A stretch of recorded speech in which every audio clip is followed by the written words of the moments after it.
Dans un monde où les discours changent plus vite que les lois, où la vérité se camoufle dans les stratégies, les silences et les promesses, il faut plus qu'un simple regard, il faut un œil. Bienvenue sur l'œil politique. Chaque semaine, nous nous engageons à décrypter l'actualité sociopolitique sans détour. Nous allons au-delà des apparences, explorant les faits, le contexte souvent ignoré et les implications profondes des décisions qui façonnent notre avenir collectif. Notre objectif est de vous offrir une analyse incisive fondée sur la rigueur et la clarté. Ici, la politique n'a plus de masque. Chaque élément révélé vise à éclairer ce que les mots n'affirment pas, pour une compréhension plus juste et plus complète. Mes amis, la situation est vraiment alarmante. C'est dommage, mais la situation est vraiment alarmante. Et c'est triste. C'est triste. C'est vrai, on est là, nous tous, dans ce pays. On fait l'effort de garder espoir et tout ça. Mais quelque part, vraiment, la situation est vraiment alarmante. La situation est alarmante. Souvent, tu es là, tu parcours des commentaires sur certains posts. Tu vois des gens écrire des messages, tu te dis, c'est quelle manière de faire en fait? Qu'est-ce que souvent vous avez dans la tête? Et c'est ce que je disais la dernière fois. Tant que tu n'es pas encore arrivé à ce niveau-là, où tu prends l'initiative d'aider quelqu'un sans pour autant penser à toi-même, il y a des choses que tu ne pourras jamais comprendre. Il y a des choses que tu ne pourras jamais comprendre. Vraiment, la situation elle est alarmante. Et on se pose des questions. On se pose vraiment beaucoup de questions. La dernière fois, moi, j'ai pris un ZEM. J'ai pris un ZEM. Et le Z-Man et moi, on a discuté et tout ça.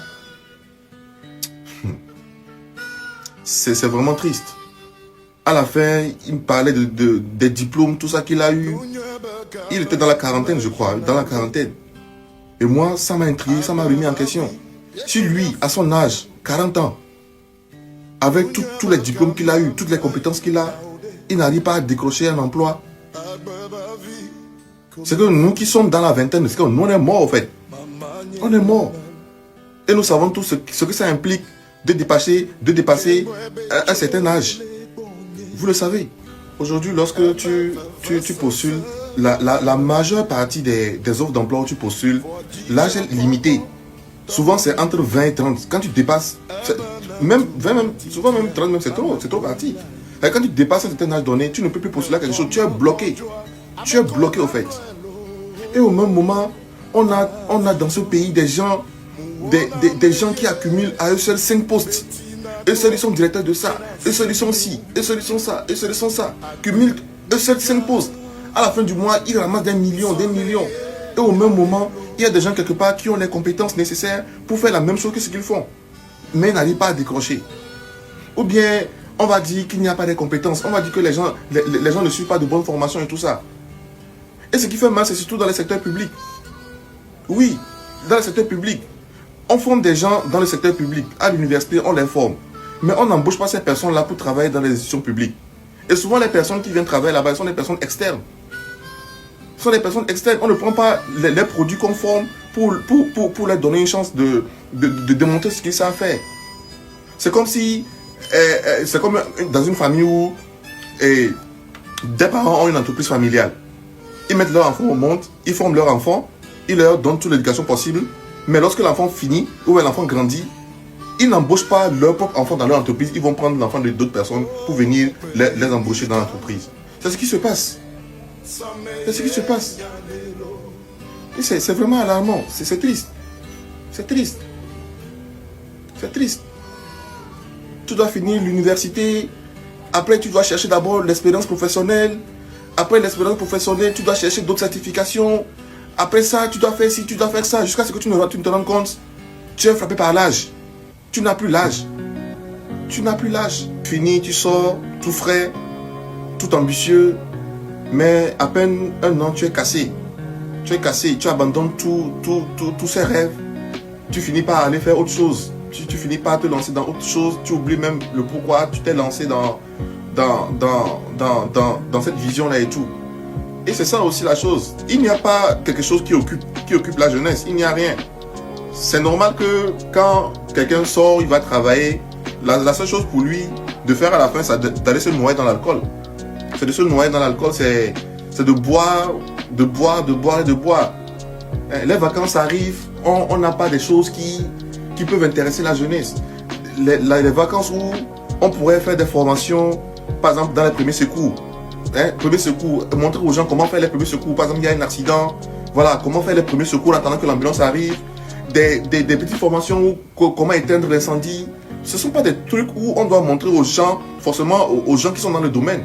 On peut aussi montrer à des personnes lambda comment faire des premiers soins, comment faire les premiers secours, comment éteindre par exemple un incendie et tout ça. Ça peut sauver des vies quelque part. Ce genre de formation en vacances va vraiment motiver la jeunesse.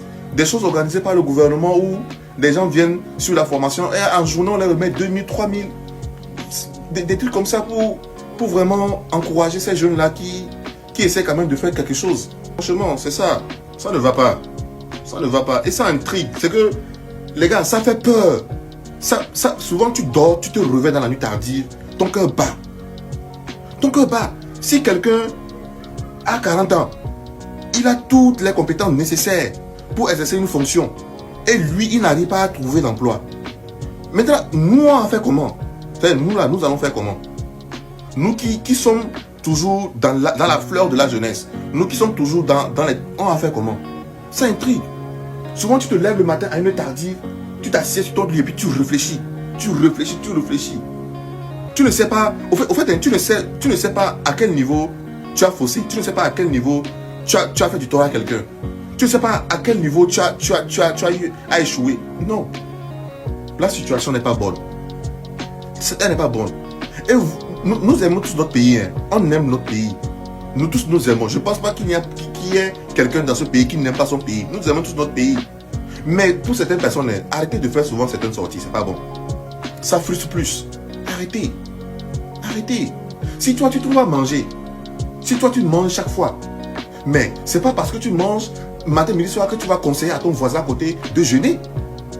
Non. Il faut arriver à ce niveau-là où tu es capable, peu importe ta situation, de faire tout pour venir en aide à ton voisin qui est à côté. Même si sa situation ne te concerne pas. Si moi je suis bien, si moi je vis bien, mais je peux faire des choses pour aider mon voisin qui est à côté. Quoi qu'on dise, quoi qu'on fasse, personne ne se fait tout seul. Il y a toujours quelqu'un quelque part qui te recommande à quelqu'un quelque part pour que tu aies droit au moins à un pain, à quelque chose. Sinon, la situation, cher ami, ça ne va pas. Ça ne va pas.